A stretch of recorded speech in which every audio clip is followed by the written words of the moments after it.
Hello, and welcome to Archive Dive. I'm Maria Lockwood, a reporter with the Superior Telegram. Each month, we dip into files on historic events, people, and places in Superior and Douglas County with local historians. Today, we hitch a ride on the Northern Pacific Railroad, travel through some of Douglas County's vanished communities with Brian Paulson, a member of the Old Brule Heritage Society. Hi, Brian. Good morning. Thanks for coming in. So, sometimes people would call these ghost towns, but that is not what you term them. These are vanished communities. That's correct. Initially, when I got into doing this here, research for this project, I call them ghost towns as well.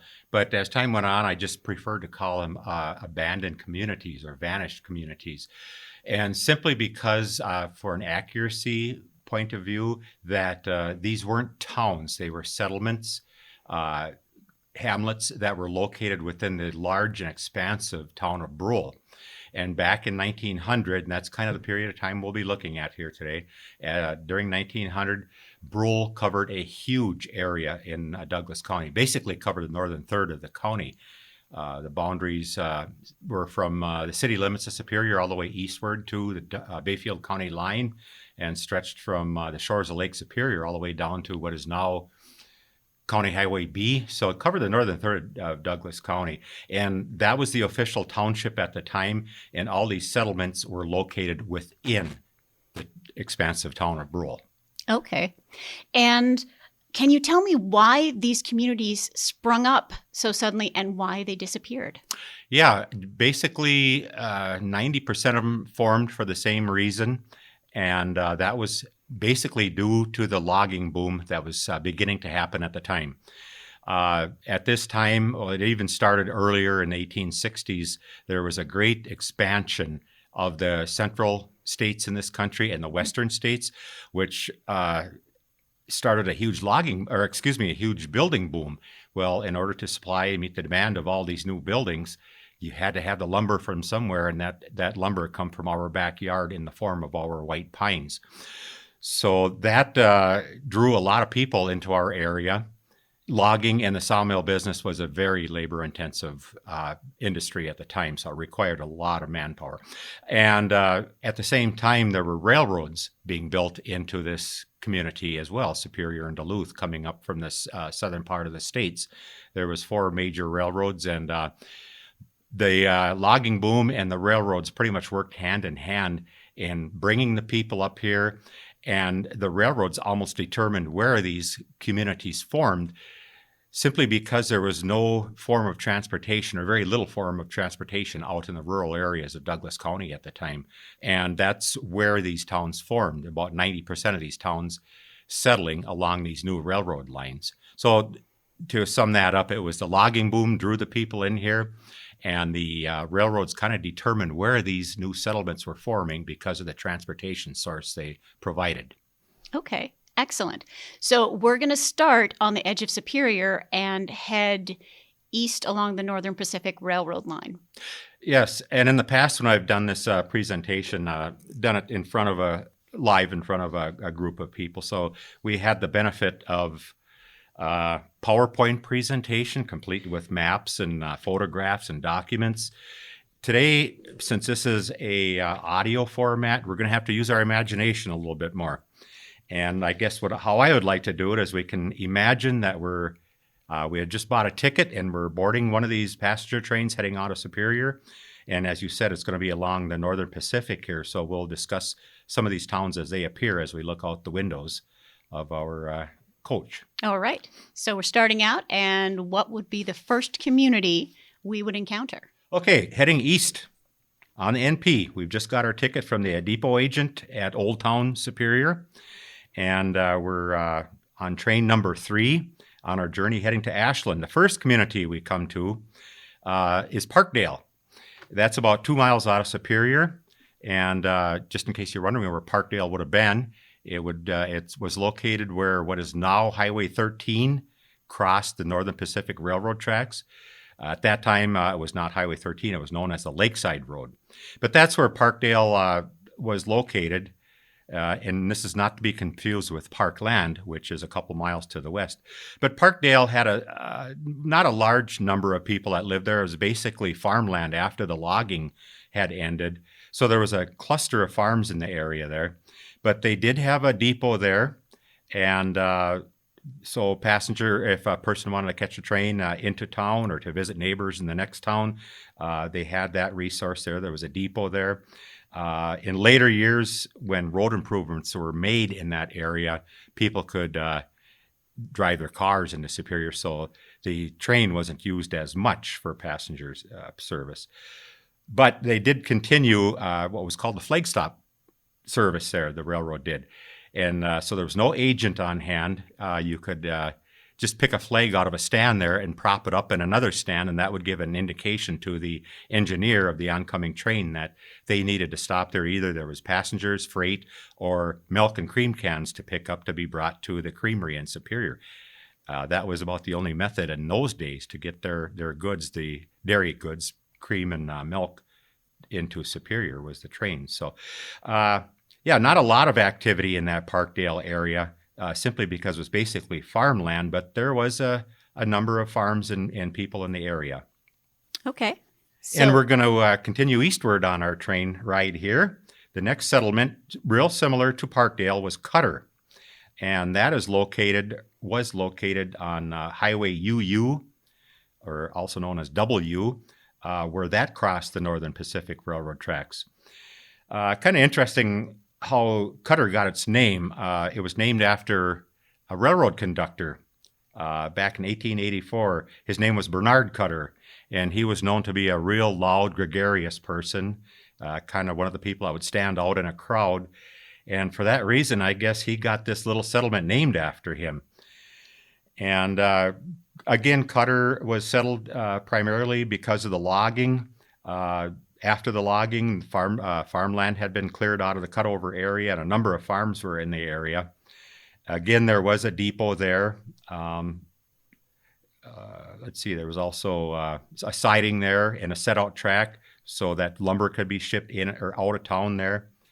But again, like Parkdale, with the improvement of roads close to Superior, people were buying vehicles or moving to Superior, and the population of Cutter pretty much disappeared. There still is to this day a Cutter Road out in that area. It still has the name Cutter Road, but that was pretty much spelled the end of that town right around 1920 or so, after the logging had been completed.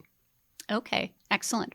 And for people who are taking this imaginary journey with us, the Northern Pacific Railroad tracks are now a trail, correct? That is correct. It's a Tri-County corridor. So if you consider that you're going out along the Tri-County corridor, that's where you would find these particular towns. That is correct. Yep. The entirety of the Tri-County corridor is laid upon the Northern Pacific tracks. And then just another note here, too. The Northern Pacific started building in 1883. It began its revenue service in 1885, and it lasted exactly 100 years. Its last revenue train was in 1985, at which point the tracks were ripped up after that, and then it became the Tri-County corridor. Okay, excellent. So we've been to Cutter. What is our next stop? Next stop, it's about 3 miles from Cutter. We come to a small settlement called Amnicon Falls Station. When the NP built through here in 1883, they initially called the station Redstone, and that's because of the reddish-colored sandstone that was found in the area. But by the 1890s, the name was changed to Amnicon Falls Station, before eventually settling on just simply Amnicon. And if you look at some of our early Douglas County maps of roughly in the 1900 time period, Amnicon was actually called Aminicon, and it was spelt that way, Aminicon. And that word is a Chippewa word meaning place where the fish come to spawn.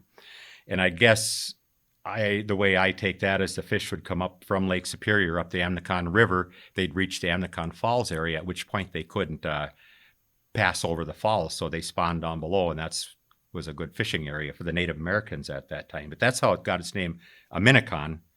And that was anglicized a little bit more over the years and simply changed to Amnicon. But Amnicon did have the Arcadia Brownstone Quarry. that was just north of the railroad tracks there, and a spur track was built into that quarry. And over the 15 years that that quarry operated, there was 1 million cubic feet of sandstone that was quarried out of that facility there. And if you look at Fairlawn Mansion in Superior, the base of Fairlawn Mansion is made out of the stone that was quarried from the Arcadia brownstone quarry. A lot of buildings in Bayfield, Duluth as well, is where that stone would end up being utilized in those buildings. Incidentally, I should probably mention James Barden and his brothers, but James Barden in particular were very influential in getting people to settle in the area out there and utilize the stone, the logging resources, and everything else, all the other resources that were available out there. Well, anyways, James Barden purchased 1,531 acres of land near the river there. He promoted the building of the Northern Pacific out there. So not only was he spurring interest in other people buying out there, but he could make a few bucks himself, knowing that the quarry would soon be located there.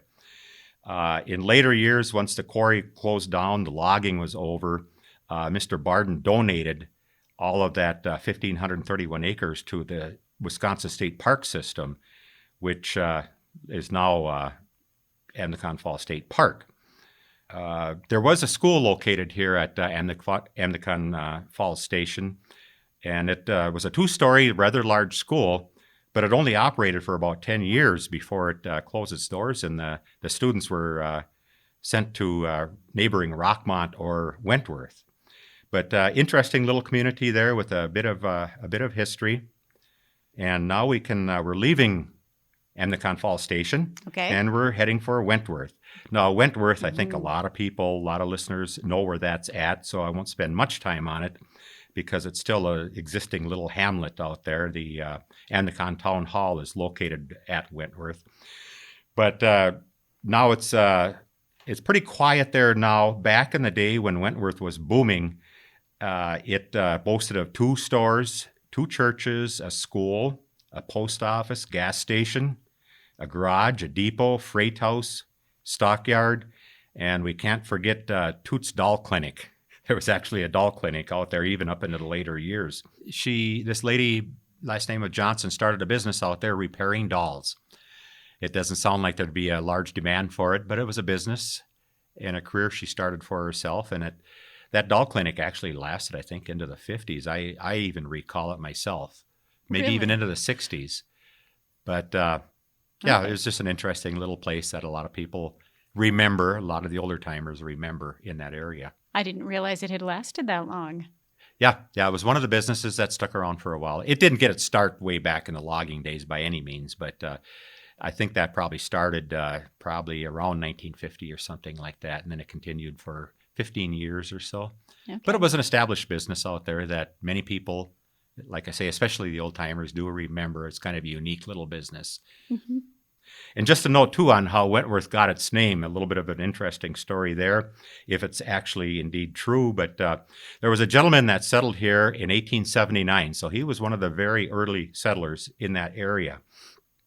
He immigrated here from England, and where he lived in England, right next to where he lived, there was an abandoned castle that was had been lived in by the Earl of Stratford, and his name was Thomas Wentworth.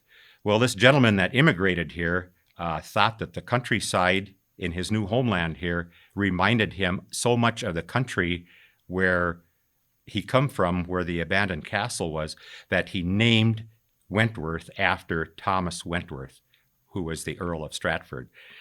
Again, we are unsure if that's true. There's other sources that say, well, no, Wentworth got its name from the Wentworth Johnson Lumber Company. Their main holdings were up in Scanlon near Cloquet, but Mr. Wentworth did own property out in the Wentworth area. So that's another possibility how Wentworth got its name. Interesting that you can't tell there's no history that says what it was called, why it was called that. And that's the case with a lot of these small communities. There's not a lot of firm documentation out there. Okay. Sometimes you just have to go by the stories that have been handed down through the generations. All right, So moving on from Wentworth. from Wentworth, we go through Poplar. Now, Poplar is still an incorporated village. I think most people know of it, so I'm not going to really speak much of that other than, again, how it possibly got its name. Again, going back to 1883, when the Northern Pacific Line was being built, there was about 600 men in the process of building that railroad grade from Superior to Ashland. About 300 started in Superior working east, and the other 300 started in Ashland working west. Now, the crews that started working east out of Superior, they toiled clearing the tall white pine, grubbing the roots out, leveling the ground, making a grade, and before they could even start building a railroad track on the grade. But they toiled for months going through the dense white pine forest, and most of the time they could scarcely see the sky because of the canopy of white pine. Wow. And once they got to Poplar, the white pine kind of gave away to the poplar or popple trees that we are certainly familiar with out there. And the crews were so happy to see the sky once again that that's supposedly why they called that new community out there Poplar. I like that. So that's another interesting story. That information was derived, I got that out of a Northern Pacific station name book. So it could be true as to how that story went and how Poplar got its name. Okay. Now we're moving eastward again. We're leaving Poplar and we start to go up, climb an incline all the way up to Maple. It's all uphill there. But about halfway between Poplar and Maple was the little settlement of Maple Ridge. That got its name, supposedly, again, because of the railroad construction crews noticed that they were climbing the hill there and it was all covered in maple trees. So they decided to name that new site in 1884, name that new site there, along with the station and settlement that formed there, Maple Ridge. As was the case quite often in those days, some of these settlements didn't keep their names permanently. The names were changed, seems like every 2, 3, 4, 5 years. So about 2 years after it was named Maple Ridge, it was renamed Blanchard. And that's how that appears in a lot of our old maps here as Blanchard. Now, Blanchard was named after Edward Blanchard, who was a superintendent of the Lake Superior Division for the Northern Pacific. So you see, if you had a little clout, you were either an official with the railroad, or you had political clout, or you had some money in your pocket, you could get settlements named after you. But again, the name was changed from Blanchard. In 1901, it was changed to Weehee, which the area is known as today. Weehee was derived from Christian Frederick Weehee, who was the brother-in-law of the logging magnate Edward Hines. Now, Edward Hines had huge logging operations in northern Wisconsin and into Minnesota. But Mr. Weehee was the brother-in-law of Mr. Hines, and he managed the logging railroad operations that were going on in Weehee. And that's, again, why Blanchard name was changed to Weehee, is after that gentleman. There was a depot there. Not a lot of people settled in the area. It was primarily established because of the logging and the logging transportation business. There were a lot of logging railroads in that area as well, aside from mainline railroads. So it was a busy logging operation going on there. The depot was discontinued in 1930, burnt down in 1932. And if you go by Weehee today, if you're on the Tri-County Corridor and you go by that area where Weehee was located, there is absolutely nothing that would indicate there was ever a town there. Nature has really reclaimed herself. Wow. Okay, we're continuing eastward. And we've climbed the hill up to Maple. Maple is still an existing community there, so we're just going to not talk about Maple today. We're going to go on to the next abandoned community, which was Blueberry. Blueberry was situated about 2 miles east of Maple. And primarily it was settled because of the logging industry. In fact, a lot of logging went on in that area. The early settlers to Blueberry were actually recruited there by James Barden, who held logging interests or a lot of land in the area there. But a lot of French, Canadian, Indian Métis people were recruited to come and work in the lumber camps there and the sawmills they had been living at Connors Point in Superior, where there was a lot of sawmills. But he recruited these people out there to work in his mills out there. And to this day, there's a lot of those people that were recruited from Connors Point still live in the area out there.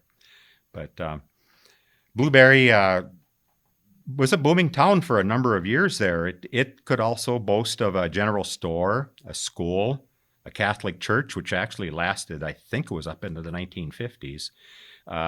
Always the saloons. There was 2 saloons there, and the depot was built in 1885. Frederick Weyerhaeuser, he was another one of the huge logging magnates of the area, had a number of logging railroads in the area as well as timber holdings. So that also promoted the growth of Blueberry. And Maria, I believe you have a little article there. I do. I have an article from the Duluth paper, Thursday, October 26th, 1899. So this was about 15 years after Blueberry was founded? Yes. All right. Talking about the need for possibly a larger station. Mr. Michael Connor visited Blueberry last evening. Mr. George Papineau and Miss Mary Chapin were among those who returned from Superior last evening. The log train left a car of Mr. Colbert's logs on the sidetrack here last night. This village needs a freight depot in the very worst way. The ticket office is just large enough to make a man want to swear when he tries to get inside of it, and not large enough to hold him and his wrath. Any freight must be put in an old shed which has neither doors nor windows, and which is only 6 feet wide and 8 long. In such a building, it is impossible to keep any kind of freight safe and dry. At this village is transacted more business than at any other between Iron River and Superior, yet it has the poorest depot between these places. Mr. Corville was in Maple today. A rather whimsical article, but it does tell the story that when the railroad was built out there, a lot of the facilities were built very small, maybe 10 foot by 12 foot. In this case, I think it said 6 by 8 foot. Mm-hmm. So it tells you that just how fast commerce developed out in these small communities, that within 15 years, they needed improvement and the people were rather upset and complained. And that following year, a depot was built, a new large depot, which we are restoring. The Old Brule Heritage Society is restoring.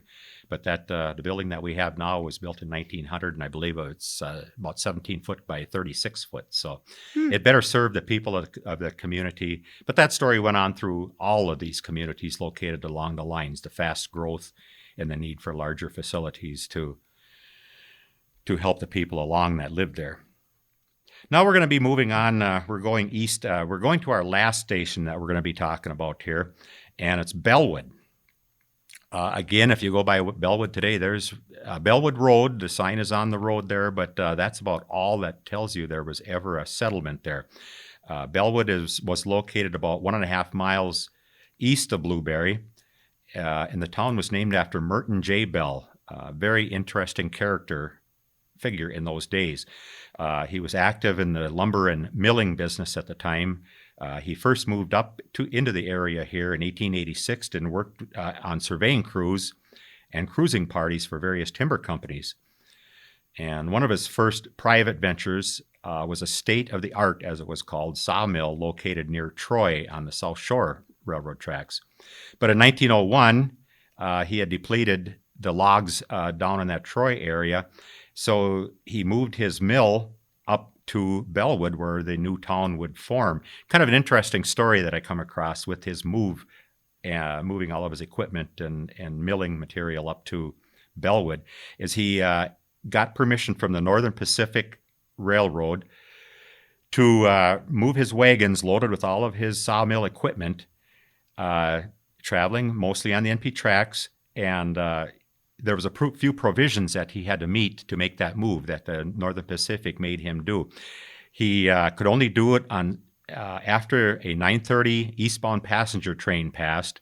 He had to have at least 6 men walking alongside of each wagon. These wagons were being pulled right down the railroad tracks, and the 6 men were there in case there was an unscheduled train, and the men were available to throw the wagons off the track if a unscheduled train arrived. Can you imagine doing that at this day? It wouldn't happen. But anyways, Merton Bell established his mill there at the new site at Bellwood. By 1906, contracts were coming in so fast that he enlarged his mill, and then he enlarged it once again in 1909 and renamed his business the Bell Lumber and Pole Company. And incidentally, that company is still in business today. It's located out of New Brighton, Minnesota. So, and I think they operate out of 13 states, but it all had humble beginnings right in our backyard here in Bellwood, Wisconsin. While running his milling operations, Mr. Bell was also had other interests. He was always looking to the future and knowing that sooner or later the logging business would come to an end. So he was just looking to diversify and see what other kind of businesses he could get into. And he started experimental farming in the area out there, experimenting with different kinds of crops, what would grow best in the soil that was out there. Unfortunately, that didn't pan out real well for him because there's a lot of lowland out in that Bellwood area. But he certainly made an attempt. Then by about 1930, the state started investing quite a bit of money in what was Highway 10 out there, now Highway 2. Before it was even called Highway 10, it was Spalding Avenue. So it goes way back. But by 1930, a lot of money was being spent on improving what is now Highway 2 out there. Curves were straightened, ditches were deepened, and the roadway was actually paved in concrete all the way between Superior and Iron River. So Mr. Bell, again being rather innovative, knew that this was going to attract tourism to the area. So he built a tourist complex there, complete with a main lodge, a restaurant. There was 8 overnight cabins, recreational facilities. He even built an airstrip there for people that could fly in. There was an airstrip available for them to utilize. And that was a busy travelers complex that he had there for a number of years.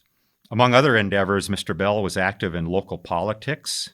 He was elected the town of Brule's chairman in 1899 and served in other offices throughout the years. In later years, he bought Sports Afield magazine, which I think the family still may own to this day. But very interesting man, Merton Bell, and kind of an interesting community that formed simply due to his activities. But there's many more towns that we could talk about, but we'd be crossing into the Bayfield County, and maybe that's a subject that they could talk about at some time. But that was the end of the line for our discussion today. Right. Thank you for the trip. This is fun. Yep, all done within a heated coach on the Northern Pacific Railroad. On train number 3. On train number 3, yes. Excellent. Did many of these, obviously Poplar and Maple lived on and are still with us today in some form, how long-lived were most of these communities? Most of the small ones, such as Parkdale, Cutter, Weehee, for as long as the logging operation, the logging boom was going, they did very well. As soon as that resource was gone, the timber companies picked up stakes and they moved a little farther west to begin logging where there was more trees to be cut. But as soon as they left the area, a lot of these towns just disappeared. There were some of these little hamlets, settlements grew legs. They lasted into the 20s, 30s, 40s, even into the 50s, and that was simply due to farmers clearing the land and making farmland, such as Wentworth and areas like that. If you drive by there today, there's a lot of nice farmland, cleared fields that are still used to this day. And that's one of the reasons why some of these towns lasted a little bit longer. As far as the smaller ones, they appeared, they were born as if overnight, and they disappeared almost as if overnight. And that was simply due to the white pine had been cut and the resource was gone. You know, a lot of people, as they go about their daily lives today, they may look out their window as they're driving down the road and think that what they see out their window right now is the way it's always been, and that's just not the case. There's several layers of history in the area here, and one of them we just discussed today is with the logging boom and the growth of all these small communities. Well, that's why this is good information to get out there because... Yep, it's a good discussion to have to make people aware in case they are not aware of all this. They'll realize that they had a town in their backyard at one point. Exactly. And I've talked to a number of people over the years that have owned a parcel of land for 50, 60 years. And I say to him, you did have a little settlement here at one time, and they're just astonished. They had no idea that there was a little settlement there that maybe lasted anywhere from 20 to 50 years. But that certainly is the case. Thank you very much, Brian. It was a pleasure. And thanks for listening to Archive Dive. New episodes are available monthly at superiortelegram.com or wherever you listen to your podcasts. If you have a topic you'd like us to explore, email me at mlockwood@superiortelegram.com.